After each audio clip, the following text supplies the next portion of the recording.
Okay, so good morning. Today's daf is Yevamot daf chet, and let's just remind ourselves exactly where we are in the progress. Excuse me. So the Gemara has been on a journey. We have been working to try and figure out why we needed to make a particular statement. We made this statement back on Gimel Amud Bet. Gimel Amud Bet, we said that the basis for the fact that Yibum and Chalitza don't apply when a widow of the deceased brother has one of the 15 relationships with the surviving brother that we listed in the Mishnah, it's because of a Gzeira Shava involving the word Aleha, that appears both in Vayikra Yudchet, that where it talks about the prohibition of marrying one's wife's sister, and then in Dvarim Kaf Hey, where it talks about Yibum. So that word appears in both locations, and we said that the fact that that word appears in both locations tells us that the prohibition against marrying one's wife's sister applies even in the context of Yibum. So that was what we learned. And then the question is, okay, that only makes sense, meaning the fact that you would learn that drasha, that Gzeira Shava, only makes sense if in fact we would ever think that maybe it would be permitted to marry that woman in the context of Yibum. So, of course, we began by saying, okay, well, we would have thought that because of Aseh Docha Lo Taseh. But that didn't work because we ended up saying that Aseh Docha Lo Taseh doesn't apply when the prohibition is something that is punished with kares, because we couldn't find an example of where that was the case.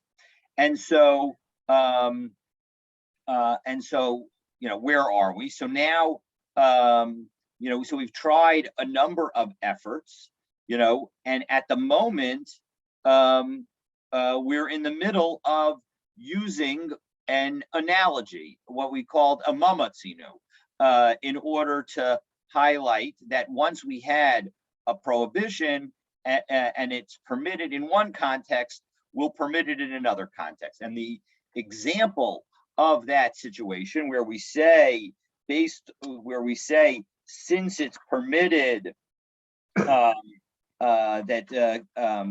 Hoel Ishtari, that was the language that we used, since it's permitted, we'll permit it generally, that we said that principle was based on this case of a Mitzorah, where on the last day, they wake up in the morning and they before they have a chance to go to bring the offering that they need to bring for on the eighth day of the purification process of Mitzorah, where they will get sprinkled with blood on their ear, the thumb, and their big toe. So before they have a chance to do that and thereby finish the purification process, it turns out that they have a seminal emission, and so they're not going to be able to. So the argument is maybe they aren't able to do that. Well, if this day happens to be Erev Pesach, when they're supposed to also bring the Korban Pesach, we're going to allow them to finish that process because we want them to be able to bring the Korban Pesach, and so and eat the Korban Pesach, eat the Korban Pesach that night. And so we'll allow the person to go to the mikvah, and then even though a Tvul Yom is ordinarily not allowed to go into the location where the Mitzorah goes, since we allow a Mitzorah to go there, we're also going to allow somebody with a seminal emission to go there. So that was Kavan to, that was Hoel Ishtari. That's where we currently are. So we have, again, this analogy, but now we're, of course, going to,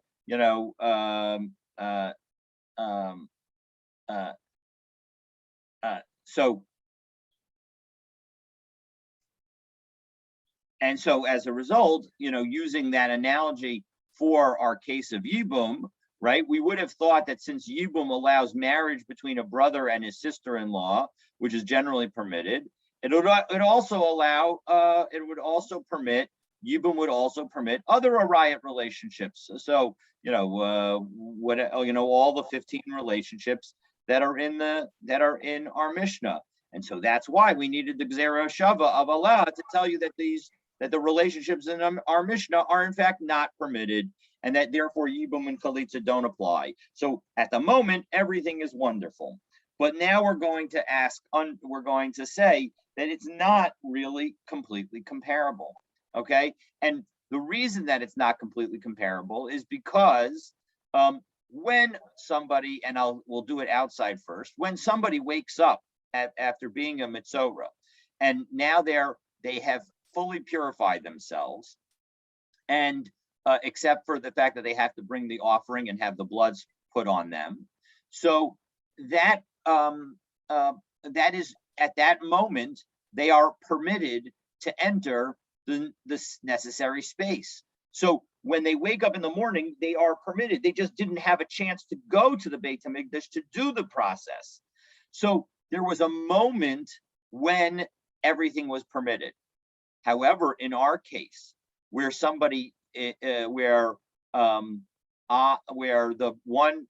Ruvain and Levi are married to sisters, and now Levi dies without any children, there was never a moment when, at least in the simplest case, there was never a moment when Ruvain was able to marry Levi's wife. She was never permitted. And so how can we say, oh, well, the history? How can we say that because it was permitted in one situation, it's permitted in another situation? It was never permitted. So that's the question that we're going to see. And now let's take a look inside. We're 3 words from the bottom of the page on Daf Zayin Amud Bet. And of course, again, today's Daf is Daf Chet. So Midami Deula, are these really cases that are comparable? Is this like is the case of the marriage case comparable to the case of Yibum, comparable to the case of the Tsaras? They're not. So now we're going to give an example of where the very narrow case where it might be comparable. So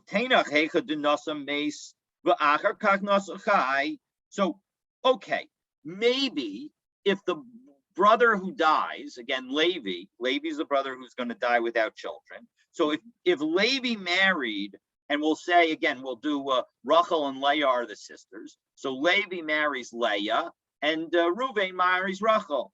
So if the brother who died married first, and then the brother who's living married, so Levi marries Leah before Reuven marries Rachel.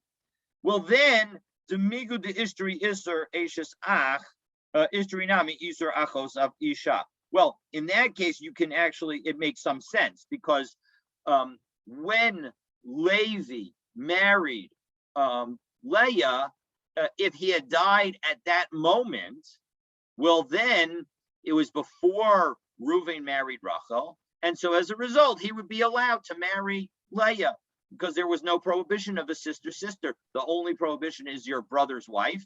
And because the Levi died without any children, that prohibition doesn't apply. So we say Yibum, because we say Yibum. And so as a result, that would be permitted. So Ishtrinami Isur Achos Isha. So maybe now we'll allow the marriage, even after Reuven marries Rachel. However, if Reuven married Rachel and then Levi married Leah, well, then Isra Achot Isha Kadim. Before Levi even married Leah, Reuven was prohibited to marry her, because she was already his wife's sister. And so there was never a moment, unlike the case of Mitzorah, where when the guy wakes up, he could technically go and have done the sacrifice. He just didn't have a chance to do so. And now maybe he has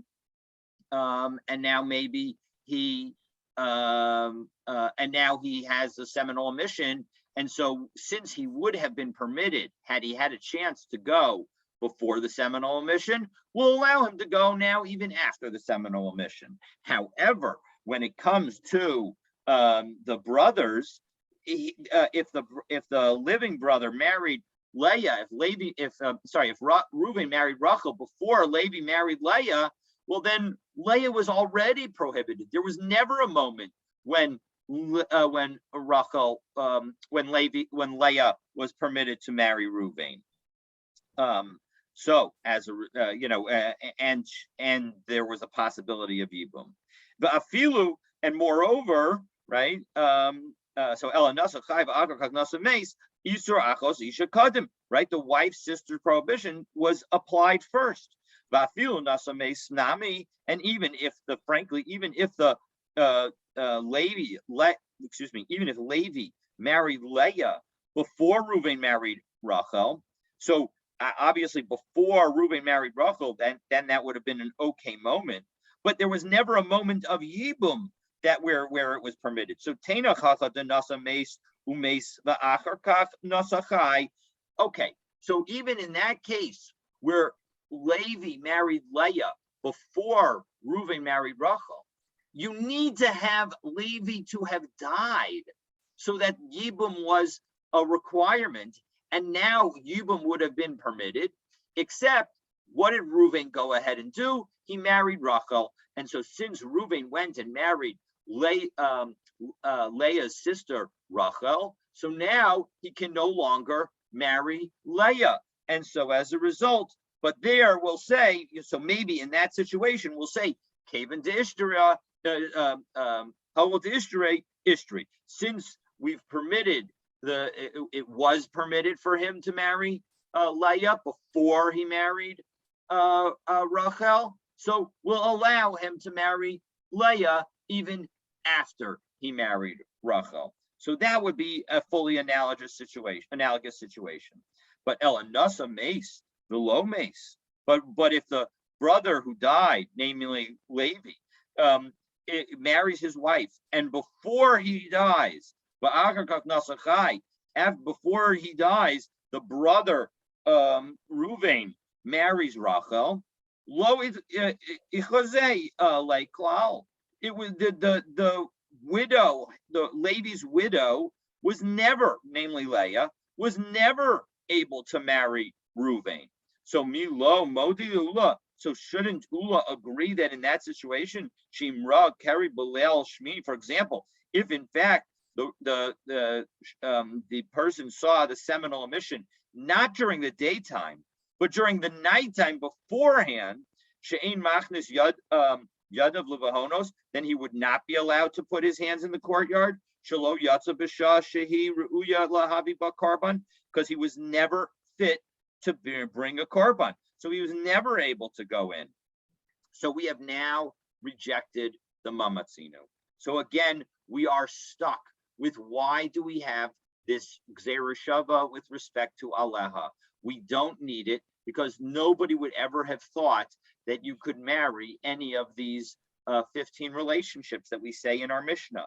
We would never have thought Ase Dochalotase. We have no basis to say that it's an exception to the rule of the Arias. So Ela ki itzrich aleha.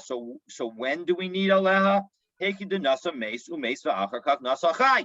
Oh, but we did mention during the course of this last discussion, as we threw out every other possibility, that there was one narrow possibility of where maybe aleha would be necessary. Specifically, if Levi marries Leah, okay, and then Levi dies, so now Reuven is allowed to marry Leah, and so, but before he does so, he marries Rachel. So we might have said, Ishtari, since he was permitted to marry Leah at one point in time, will allow him to marry Leah even after he marries Rachel. In which case, since we might have said that, now we understand why we need the Aleha Gzereshava, because the Aleha Gzereshava comes and tells us that no, we cannot in fact make that statement. We're not allowed to have, Reuven is not allowed to marry Leah once he marries Rachel, because the prohibition of marrying marrying one's wife's sister continues to apply because of that Gzeira Shava. And so now that we've figured out one narrow, very unlikely situation where we might have said that it was permitted, now it all makes sense that we would say this Gzeira Shava. Okay, so now that we've come up with one explanation, and so now we have one valid explanation, so we'll come up with another explanation, the e-bias ema, or alternatively, we can say, Asya the hekesha mid Rebbe Yonah.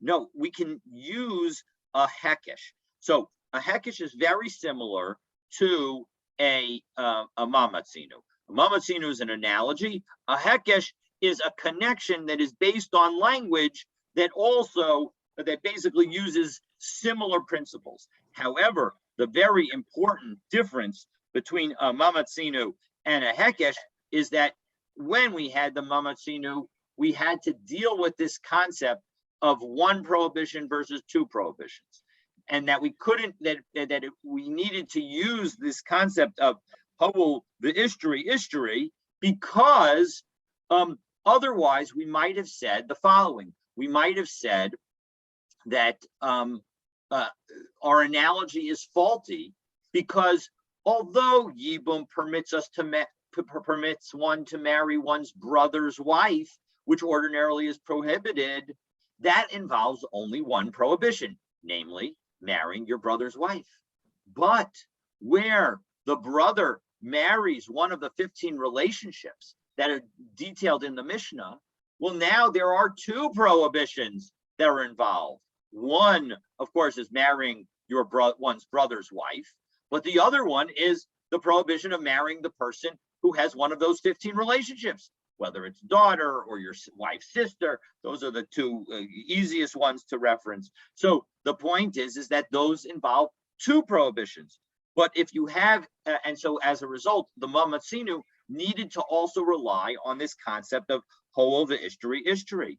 However, if we use a hekesh, a language connection, well then, as Rashi details, it doesn't make a difference whether one area is one prohibition and others are multiple prohibitions. That doesn't make a difference. We can still draw the connections. So let's learn the connections. The Amar Rebbe Yonah, the Isema Rav Huna braid the Rav Yoshua. So Rav Yonah, or some say it was Rav Huna, the son of Rav Yoshua, Amar Kra, Kol asher ya'aseh mikol ha'toevos ha'ela v'nichrasu.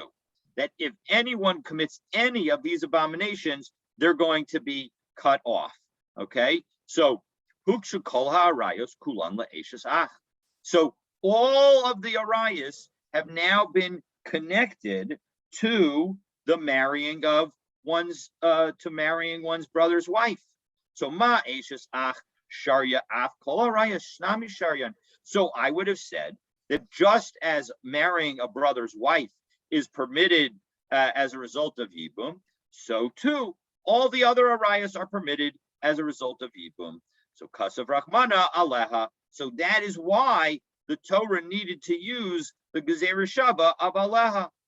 So Amrle Rav Acha Medifte Ravina Michti. 1 second. Let's take a look at your hekesh. Kol arayos. So let's take a look at the result of what you're saying. Kol ha'arayos ika la'akushino le'eshes ach ve'ika la'akushini la'achos isha. You actually have two ways that we can compare the two hekeshes that we could potentially make, because Rabbi Yonah in his statement compared compared all of the arayot to a brother's wife, which is permitted by Yibum. But maybe, just maybe, we should connect all of the arayot, not to the case of the brother's wife, but rather to the case of a wife's sister. And what would we say? Machaz is the akashat la'achos isha. And what do you get as a result of a hekesh to a wife's sister? Akshinu la'eshes ach. Or maybe we should go the other way. So the point is that how do you know that you should go that you should make the hekesh to the which hekesh to make? Because if you were to make the hekesh to the brother's wife, so then that makes then we explained that if we make the hekesh to a brother's wife, so then the fact that a brother's wife is permitted with respect to yibum, so then every arayot would be permitted with respect to yibum. But if we make the connection to the wife's sister, well then all of them would be prohibited, and we're left with our underlying question. So how do you know that you're doing it to make it prohibited as opposed to making it permitted? So ibayasema lekula v'chumra. No, that the point is if you have two choices as to how to make a hekesh, one to be lenient and one to be machmer, l'chumra makshinan, we're going to make a hekesh to be more machmer. Ibayasema, or alternatively, we'll say haka trei yisure, that when it comes to all the other relationships, they involve two prohibitions. V'haka trei yisure, and the other ones also apply two prohibitions. Utre mitre yalfinan, and so as a result, we're going to connect the two to the two, and so as a result, the connection is not of a brother's wife to all the yibum, all the other relations in order to make everything permitted, but rather to all the connection is the wife's sister to all the other situations to make them all prohibited. But when it comes to a brother's wife, there's only one prohibition. And two from one, we're not going to learn. So the point is that, again, we had two different ways that we could do the hekesh. And so as a result, we're going to apply the hekesh in the way that results in the more strict approach. Okay, so now that we've done that, we've got two different potential answers to our question of why we need the Gzeira Shava of Aleha. Answer number one, it's for the narrow situation of where Levi marries Leah and then dies without children. Now Leah should become Yibum, should do Yibum, then Reuven should come and do Yibum with Leah. But before he does so, he marries Rachel. And so we might have said, hey, since Reuven had the ability to do Yibum with Leah, so now we'll allow her to continue. So the Gzeira Shava of Aleha tells us, no, you're not allowed to do that. So that was possibility number one. And possibility number two is that we use a hekesh like Rabbi Yonah, that the hekesh might have told us that in fact, all that just as we permit one brother, will permit all the brother, just as we permit the brother to marry his brother's wife, will permit the brother to marry any of the other relationships as well. And so therefore, the Torah needed to tell us Aleha. Okay.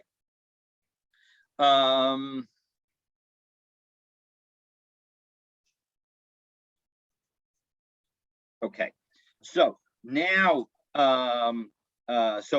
we're going to offer a third possibility. Rava is going to offer a new approach that doesn't have the Aleha Gzeira Shavas tell us about the prohibition to marry the relationship, but rather it's about the tzara, about the co-wife. So let's take a look. So Rava Amar, Erva lo tzricha kra. No, everything that we've said to date has shown us that really we would never ever think that that even in the context of Yibum, we would allow one brother to marry somebody who he would otherwise not have been allowed to marry. The only exception is to marry a brother's wife, which of course is the specific context of Yibum. So that's the only situation. Every erva doesn't need a pasuk. We don't need to use the Gzera Shava of Aleha to tell us that. De'ein asa docha lo taseh sheyesh bo kares, because an aseh, a positive commandment, will not override a negative commandment where the punishment is kares. So ki itzrachra, but when do I need a verse? Lamesar tsara, to tell you that the co-wife is forbidden. So now the Gemara is going to bring two objections to this, and finally it will be, we're going to say, you know what, you're right. It doesn't. It's not to prohibit. The Gzera Shava does not, in fact, tell us to prohibit the co-wife. We would know the co-wife is prohibited anyway. So the erva lo tzricha kra. 1 second. First of all, are you saying that an erva doesn't require a pasuk? We have a brisa of Hatanya, ainli elahi. We have a brisa that we quoted all the way back on Gimel Amabet that says that the reason of Aleha teaches that she herself is prohibited. Doesn't that show that Aleha is needed to teach the erva herself? No, mishum sarasa. No, it is just the beginning. The point is that it's referring to her co-wife and not to her. Well, 1 second. V'hakatani ainli elahain. But then it says that it refers to the to all the arayos themselves as being the result of the aleha. So again, doesn't that refer to the arayos themselves and not their co-wives? No, again, mishum tzarasehen. No, it's all really referring to the co-wives. So now we're going to bring a more powerful challenge to Rabbah. So Tashma, we have a brisa, Rebbe Omer v'lakach ulkacha, that we have, that the Torah could have said lakach, but instead it says lakacha, to take her, and it could have said v'yibeim, and instead it says v'yivma, and perform yibum with her. So why? So the fact that it says that, it's to tell us esor saros v'arayos. It comes to forbid the co-wives and the arayos, meaning that we see that a verse is needed in order to tell us that the arayos themselves are prohibited in a yibum setting. So how could it be that Rebbe could say this, and yet Rava says that we don't really need a pasuk to tell us about the prohibitions? So Eimel esor tsaros shel arayos. No, we can say that the point is that the Rebbe is saying that it's forbidding the co-wives of the arayos. That when it says the arayos are forbidden, it means the co-wives of the forbidden. Well, 1 second. V'hatrei kroi kanasiv lei. But he cites two verses. He cites lekacha and he cites v'yibma. So there are two verses, and that suggests two levels. One is to tell us the prohibition of the arayos themselves, the 15 relationships, and one is to tell us about their co-wives. So my love, chad la'erva v'chad l'tzara, doesn't one of the verses come to tell us about the arayot themselves, the 15 relations, and the other one tells us about the co-wives? So then Rava says, no, I can defend myself. Idi v'idi l'tzara. Really, both of them are for the co-wife.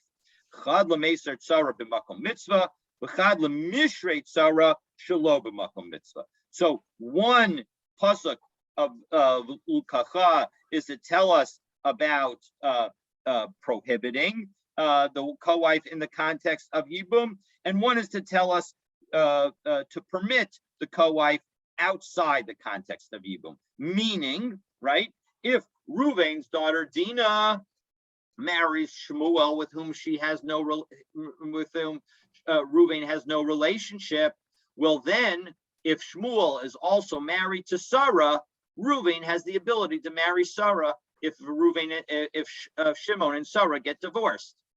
But if Reuven and Levi are siblings, are brothers, and now Reuven's daughter Dinah marries Levi, and now Levi marries Sarah, Sarah is Dinah's co-wife, and as a result is no longer allowed to marry Reuven. So that's the difference between the co-wife in the setting of Yibum and the co-wife outside the setting of Yibum. So my timer, and what's the reason? The Yibam, the Yibma, right? The reason that we're going to specifically say that the co-wife is permitted outside the context of Yibum is because it says, instead of saying the Yibam, that he just did Yibum, it says the Yibma, he should do Yibum with her. It is only b'makom Yibum hu de asrei tzara. It's only in the context of Yibum that the co-wife is forbidden. Shelo b'mikom Yibum shar yitzara. But outside the context of Yibum, the co-wife is permitted. So Amar Rav Ashi masnisa naimi daike, and we can actually, you can actually say that our Mishnah is very consistent with this reading of Rava. Why? Because we learned in our Mishnah, Chamesh Esrei nashim potros tzoroseihem. Right? We said in our Mishnah that 15 women exempt their co-wives.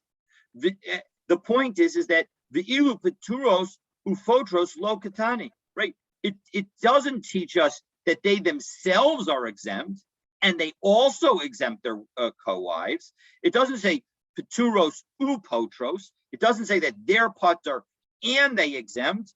It says just that they exempt. The reason is because we don't need anything special to tell us that the wives themselves are exempt. We would know that the wives themselves are exempt because they are the underlying prohibitions of arayos, and we would never think that they would be permitted. So shma mina, so we in fact have the understanding. And so now we have a different approach.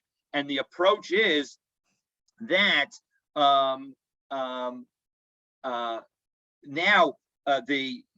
essentially the Gzeira Shava of Aleha is not really necessary for Rava at all. Instead, he could use the learning exactly like Rebbe does. Rebbe says, Ulakach v'ulkacha, the Yibam, the Yibma. So that teaches us that the co-wives are one, forbidden in the context of Yibum and permitted in the context outside of Yibum. And so as a result, there's no need at all for the Aleha Gzeira Shava according to Rava. And so instead, we've got now 3 different approaches. We've got 2 approaches that use the Gzeira Shava of Aleha and 1 approach of Rebbe, which doesn't really need the Gzeira Shava of Aleha. Okay. Umay shna erva de lo tzricha kra ve'ein ase docha lo tase sheyesh bo kares. And why? 1 second. Why do you say that the erva herself does not require a pasuk? It's because it's a prohibition that doesn't involve kares. Well, tsaranami lo tibai kra. Well, then in that case, a co-wife also shouldn't need a verse because mishum de'ein as. Oh, and I apologize. So according at the moment, we do need Aleha to tell us that that the co-wife is in fact forbidden. That I might have thought that the co-wife we will permit in the context of Yibum, but so comes Aleha to tell us that even in the context of Yibum, the co-wife will not be permitted. So but in fact, so now the Gemara is going to ask a key question. So and let's just go back over to where we are. So we have Rava's statement. Rava's statement is that Aleha teaches us that the co-wives are prohibited, and we didn't need a pasuk to tell us that the relationships themselves, that a sister's sister is prohibited. That's obvious because we don't say ase docha lota, say by a kares, and so as a result, we don't need a pasuk. But now the Gemara is going to ask a question, which is, if the reason we don't need a pasuk by the relationships, by a sister, and by your wife's daughter, and all those other relationships that we had in our Mishnah, well, the co-wife of any of those people is also a prohibition of kares. So if the reason that we don't need a pasuk by the relationships, by the ervos, by the arayos, is because of we don't say ase dota lota say by a kares, well, then we should also say we don't need a pasuk in connection with the co-wives. So let's take a look at that inside. Umayshna erba delot srichakra. So we are just to confirm where we are in the Gemara. So we are 1, 2, 3, 1, 2, 3, 4, 5, 6, 7 lines up, 2 words from the end of the line. Umayshna erba delot srichakra. Why? So what was so special about the ervas, that the arayas relationships, that they didn't need to have the aleha pasuk b'zera shava de'ein asa dochalotas sheyesh bo kares, because we say that a positive commandment doesn't override a negative commandment that has kares. So tzaranami lo tzibayikro, for the exact same reason, you should say that a co-wife also doesn't need a pasuk, doesn't need the aleha gzera shava mishum de'ein asa dochalotas sheyesh bo kares. So Amarei Rav Acha Bar Bivi Mar Ravina. So Rav Acha Bar Vivi Mar says to Ravina, Hachi Kamrina Mishmei Rava. Actually, we're going to change what Rava said. And what Rava said is the following. Sara Nami Lo Itzrachra. Even for the co-wife, you don't really need a pasuk of Aleha. Ki Itzrachra. Where do I need the pasuk? Lemishreit Sarah. Shalom b'makom mitzvah. It's specifically, we need the word, the gzera shava of aleha to permit the wife, the co-wife, outside the context of yibum. So my taima, what would I have thought? Amar kra aleha b'makom aleha huda asira. It is only in the context of aleha that a co-wife is forbidden. Shalom b'makom aleha sharia. But when it's not in the context of a co-wife, well, then aleha will be permitted. That particular, then those the co-wife of an erva will be permitted. So again, as I gave the example, if Reuven's daughter Dinah marries his brother Levi, well, then any of Levi's co-wives with Dinah will be prohibited to Reuven. But if Reuven's daughter Dinah marries Shimon, with whom he's not related, then if any of Shimon's co-wives with Dinah could marry Reuven if they get divorced from Shimon. So, Amrle Rami Bar Chama L'Rava. So now we're going to try to still object to this understanding and say, even this understanding of saying that we're talking about permitting the co-wives doesn't make sense. So Ema, Erva Gufei, Shalom Makom Mitzvah Tishtri, does it make sense to say that the maybe we can use your reasoning, Rava, to say that even the Erva herself should be permitted outside the context of Yibum. Why? Which is an incredible statement, right? So the point is that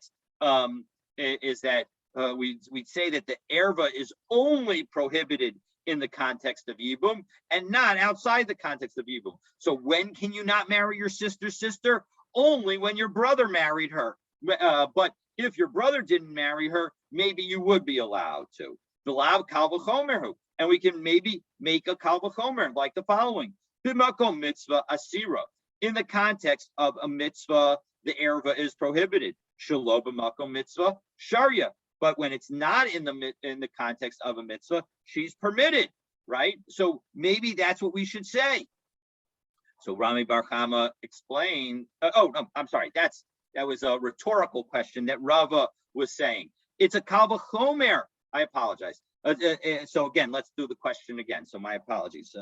So Amar Rami Bar Chama Rava. So Rami Bar Chama asks Rava, how do you know that when you said your statement to say that the aleha is coming to permit the tzara outside the context of a yibum, maybe it's coming to permit the arayot herself, the erva herself, outside the context of yibum. And so the Rava responds, "Oh, that's ridiculous. That's a kal v'chomer because b'makom mitzvah asira. She's already prohibited. The erva is prohibited, even in the context of where the brother would be doing a mitzvah, we're doing the mitzvah of yibum. So, shalom makom mitzvah sharia, are you going to permit her outside the context of a mitzvah? Of course not. Of course not. So, Amar Lei, well, now in second, Rami Bar Chama says your Kal V'chomer is not a good Kal V'chomer because Sarah Tochiach. You've already shown that Sarah does have that rule. The co-wife is going to show that the law of the co-wife will show that the flaw in your argument. The makom mitzvah asira, right? The co-wife is prohibited in the context of yibum, but the shalom makom it's a sharia, but she's permitted outside the context of yibum. So Amar Lei, Rava explains back, Alecha Amar Pra B'chayeha. No, it's your argument that you're saying. That's why it says B'chayeha. Kol Sheb'chayeha. The point is that the sister is forbidden whenever it's during the wife's lifetime. So as long as the wife is alive, that tells us that she's prohibited. And so, hi B'chayeha mi boile. 1 second. But that B'chayeha, we need it for another teaching, L'ma'uti L'achar Misa, to exclude the period after the wife's death from the prohibition. That tells us that basically, again, if Reuven marries Rachel and now his wife Rachel dies, then he is allowed to marry Leah. And so that's why it says B'chayeha. It is only when Rachel's alive that Reuven's not allowed to marry Leah, Rachel's sister.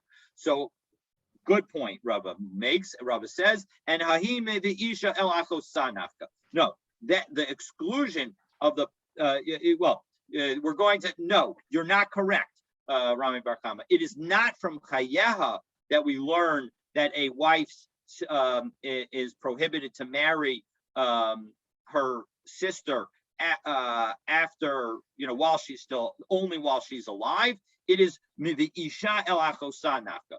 The exclusion of the period after the wife's death is derived from the phrase "you shall not take a woman in addition to her sister." So the point is because it says el achosa, it is only when she is being added, when the sister is being added to the original wife. If in fact the first wife dies, so then the sister is permitted, and so that's the isha el achosa. So Rami Bar Chama says, no. What about if we have something else from the isha el achosa? If we were to learn from the fact that she could marry after the wife dies from isha el achosa, hava mina nisgarsha sharia. I might have thought that even if the first wife was divorced, then the second is possible. Okay, Talmud Lomar b'chayeha. So kol sheb'chayeha. The point is as long as she's alive, it's going to be a problem. The nisgarsha lo, that even though the first wife was divorced, the sister is not permitted, right? The sister. So again, if Reuven marries Rachel and he divorces Rachel, well, then he cannot marry Leah. But the only situation where he can marry Leah is if Reuven marries Rachel and Rachel dies. That is the only situation. So Rami Bar Chama has shown how the words that Rava is using to try and highlight that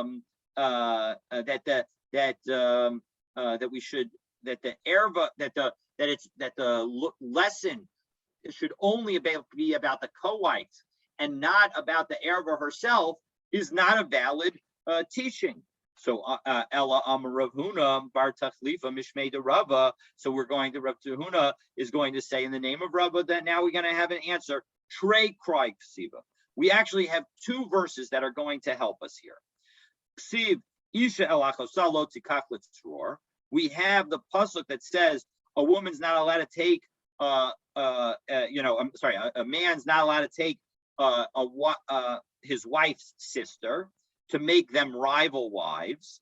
Uksiv legalos ervasa, and it also says in that same pasuk that you cannot uncover her nakedness, her being singular. So haketzad, how do we address this?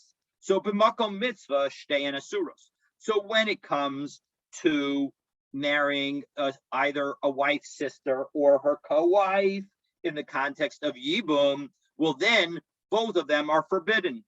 Shelo b'makom mitzvah, hi asura b'tzarasa muteres. So she's prohibited, the wife's sister is prohibited, but the co-wife is permitted. So what have we done? We've basically recast Rava's teaching all the way from having to do with the Aleha Gzeira Shava to now having to do with these psukim. That basically the psukim tell us that Rava that the Yavam, the person whose brother passed away without any children, he is not allowed to marry his wife's sister or his wife's sister's co-wives, but outside the context of Yibum, he's only not allowed to marry his wife's sister, but his wife's sister's co-wives he would be allowed to marry. So again, in our situation, we have Reuven married to Rachel. We have Levi married to Leah and Sarah. When Reuven and Levi are siblings, are brothers, well then, if Levi dies, so then Reuven is not allowed to marry Sarah because Sarah was a co-wife of his wife Rachel's sister, right? Rachel's sister is Leah. Leah's co-wife is Sarah, so Reuven cannot marry her. However, in the context where Reuven and Levi are not brothers, so Reuven marries Rachel. Levi, who he's not related to, marries Leah. Leah is never going to be allowed to marry Reuven as long as Rachel is still alive. But if now Levi also marries Sarah, and then he gets divorced from her or he dies, there is no prohibition of Reuven marrying Sarah in that context, because that's outside the context of mitzvah. So Epuchana. So in second, maybe we could do reverse this whole thing. The makom mitzvah hi asura b'tzarasa muteres. Maybe we should say that the mitzvah is that it's in the context of a mitzvah where the wife's sister is forbidden and the co-wife is permitted.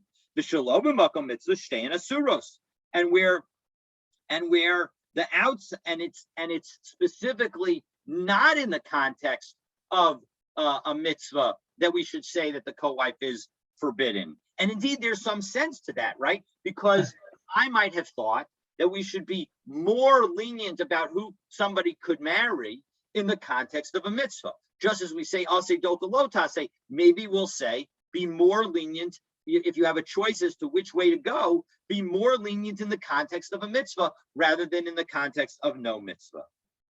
So that's why. So now we begin to, so now the Gemara answers by explaining that this is in fact why we need the Aleha Gzeira Shava. So Im Kain Lo Yomar Aleha.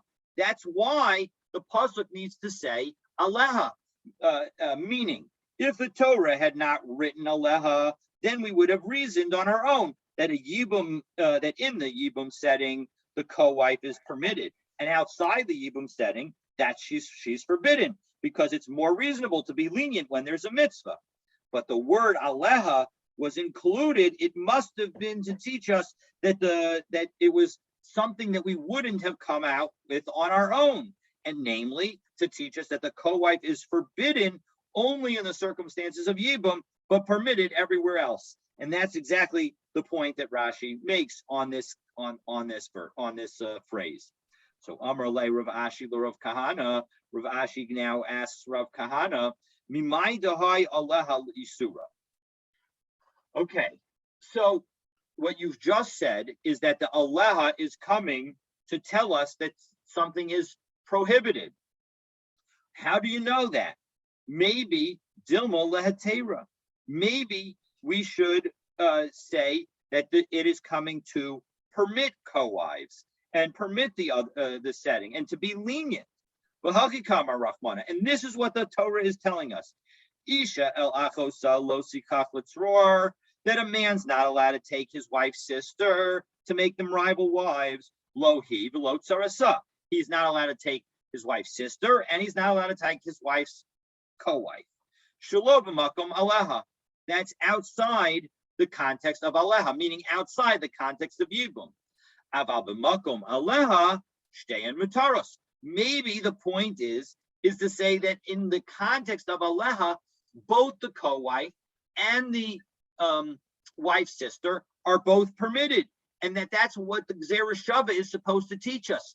Meaning, all this time from Daf Gimel Amabet until now, we've been assuming that the Gzera Shava of aleha is in order to tell us that the co-wives are that the erva is prohibited not only in the context of arayas, but also in the context of yibum. But maybe the Gzera Shava should actually be the exact opposite. And what aleha is telling us is that and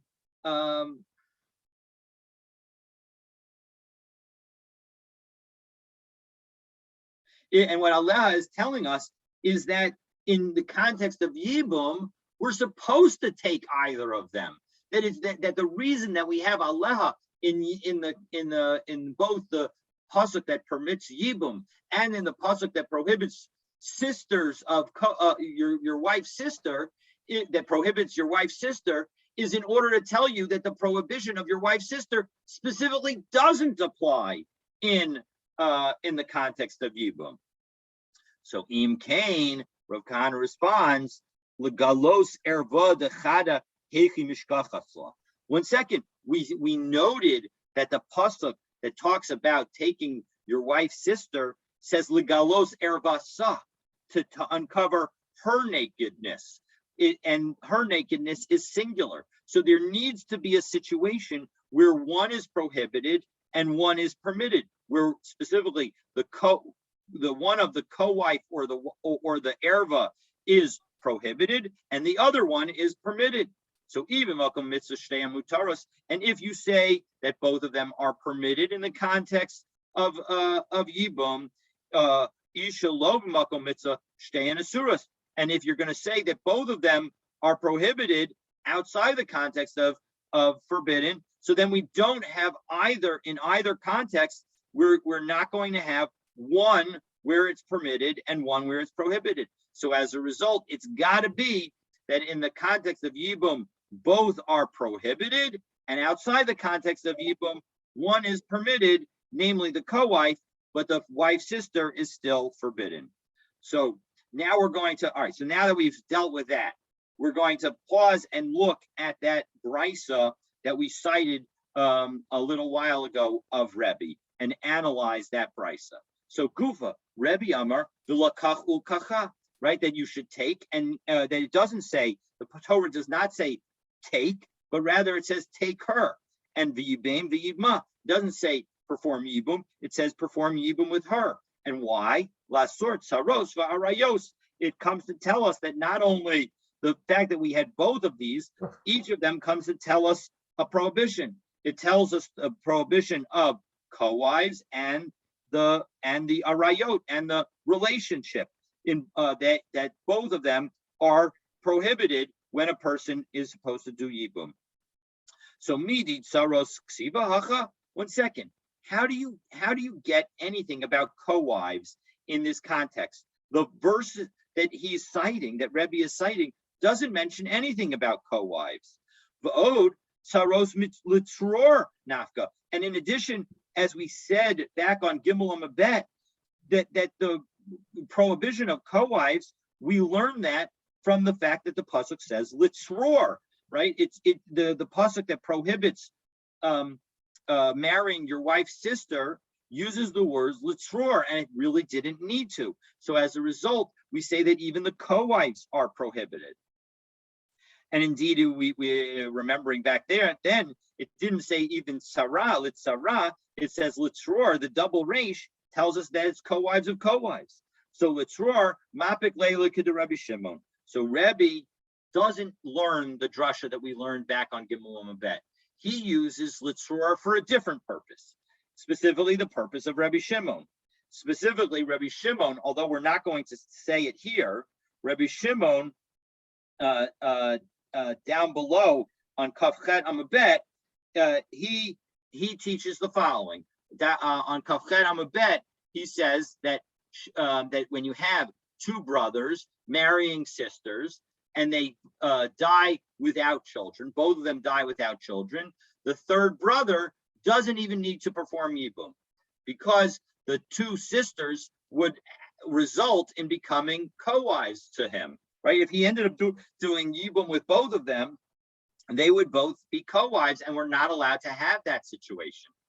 So as a result, even though two brothers are allowed to marry two sisters, if they both die without children, the third brother is not allowed to marry them. Now, the other opinion in that Gemara that we'll see in a couple of, in about 2 weeks, actually says that technically Yibum does apply, but we are going to require Chalitza in this context, because it's not fair to either of them that one of the brothers' names gets fulfilled. So we're going to say basically neither of them you can't do Yibum with either of them.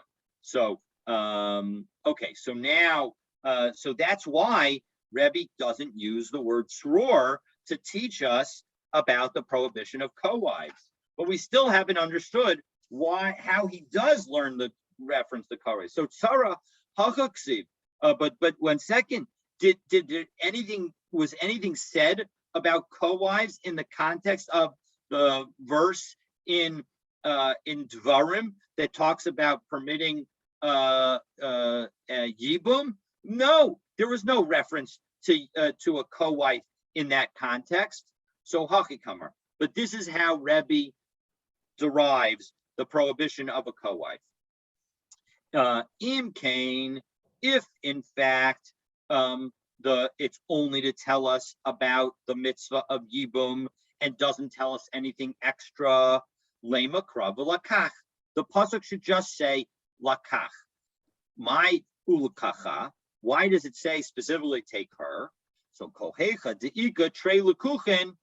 The point is that when there are two wives, you can take either of them, right? So when Levi dies, when again Reuven is married to Rachel, Levi is married. We'll start with Sarah and Rivka, and so now Levi dies without children. Sarah and Rivka are both permitted to Reuven. He can choose which of his wives. He can choose whichever one he wants to marry. He could marry either Rivka or he can marry Sarah. Sharia, it's all permitted. Ve'ilo. However, if he's not able to choose which one he wants, tarvayu asirin, both of them are prohibited. So if in fact, so now back to our original case again. So Reuven marries Rachel, and now Levi's married to Sarah and to Leah and to Sarah, right? So Reuven's married to Rachel, Levi is married to Leah and to Sarah. Leah, of course, is Rachel's sister. So now when Levi dies without children, so now Reuven doesn't have the ability to marry either of the widows. He only technically could potentially marry Sarah, because Leah is his wife's sister. So he's not allowed to marry her. So as a result, they are now both forbidden. That's what the pasuk is telling, that ulkacha requires us to be only able to only allow him to marry either of the women if he could marry either of the women. So he needs to be able to marry both. If either of the women has a problem, he can't marry either of them. The Yivma, and then it says the Yivma instead of the Yibam, b'makom Yibum hu da asirut Sarah, shelo b'makom Yibum sharyat Sarah. So now we see that it's only in the context of Yibum that the wife is forbidden, and outside the context of Yibum, she's permitted. So the Rabbanan, Hayul Kacha Mayav Delay. So 1 second, what do the rabbis who teach us that the whole reason of the that we said that we had in our brisa on Gimel and Bet, that they derive the prohibition from ukacha and not from the other. From aleha. They use the gzeira shava of aleha in order to prohibit. How did they deal with it? Look at the Rabbi Yossi. They needed for Rabbi Yossi Bar Chanina. So I'm Rabbi Yossi Bar Chanina ulkacha melamed shemegersha beget umachsira. That if he marries the yavam, if the yavam does yibum and now divorces the woman, he is allowed to remarry her. So even though if he had done chalitza, he would not be ever allowed to marry her because she was his brother's wife. But if once he marries her, she is considered like his wife in all respects. Vayivma, and in addition, it says Vayivma al karcha, that if he performs yibum with her, even against her will, it is a valid yibum. The Rebbe Yossi Bar Chanina Mileisha Nafka. No, Rebbe learns those principles from Isha. Al karcha miyivama yavo alaha nafka, and he learns the fact that he can be against her will from the fact that Yevamot, Yavo alaha, that it can be, that those wordings indicate that it can be even against her will. And so we'll close here, and next time we're going to see, well, okay, 1 second. Well, what does Rebbe now do with this word aleha? Because it seems like he does not need it from the Gzeira Shava. So we'll go over a little bit of this last bit and then continue from here, God willing, tomorrow. Thank you, Rabbi. You have a good day now. You too. Thank you so much.